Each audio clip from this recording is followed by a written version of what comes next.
How long had they been trundling forward in this relentless desert? 2 weeks? 3 weeks? Once the water ran out, it was hard to keep track.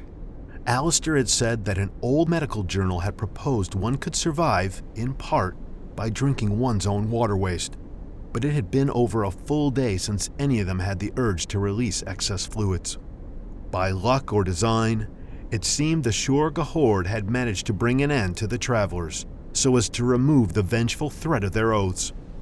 And as they pulled each other up atop one of the highest dunes thus far, they saw it. A tower of stone in the heart of the desert. It was several hours more before they reached it, but their elated hearts drove them on with thoughts of cool water and shelter from the sun. As they approached, barely on their feet, a man exited the tower and approached them with a hefty battle axe in hand. Seems we got ourselves a busy season now. You're the second party that's been through here this week. What's your want? Kind sir, please, can you spare us some water?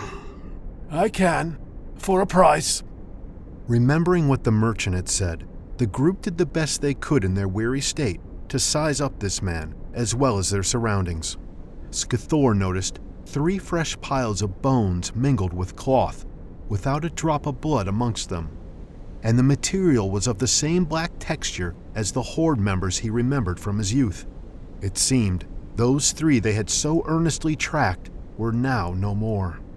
Nalia was quick to eye that the long-haired man before them had adorned himself with jewelry. None she recognized as her mother's stolen amulet, but still an impressive collection nonetheless. He had mystical-looking rings on the fingers of each hand, an exquisite necklace, a pair of ornate earrings, and a pair of bold bracers, not to mention the enormous axe he gripped.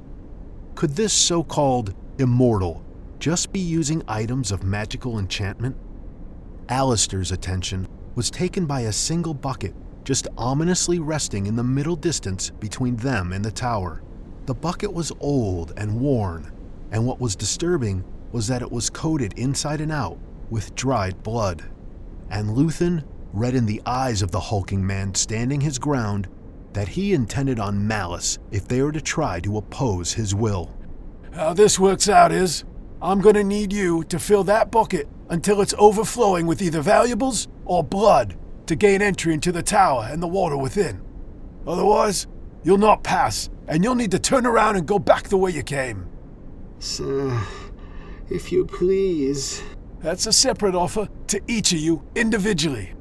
There's no group rates here. So what'll it be?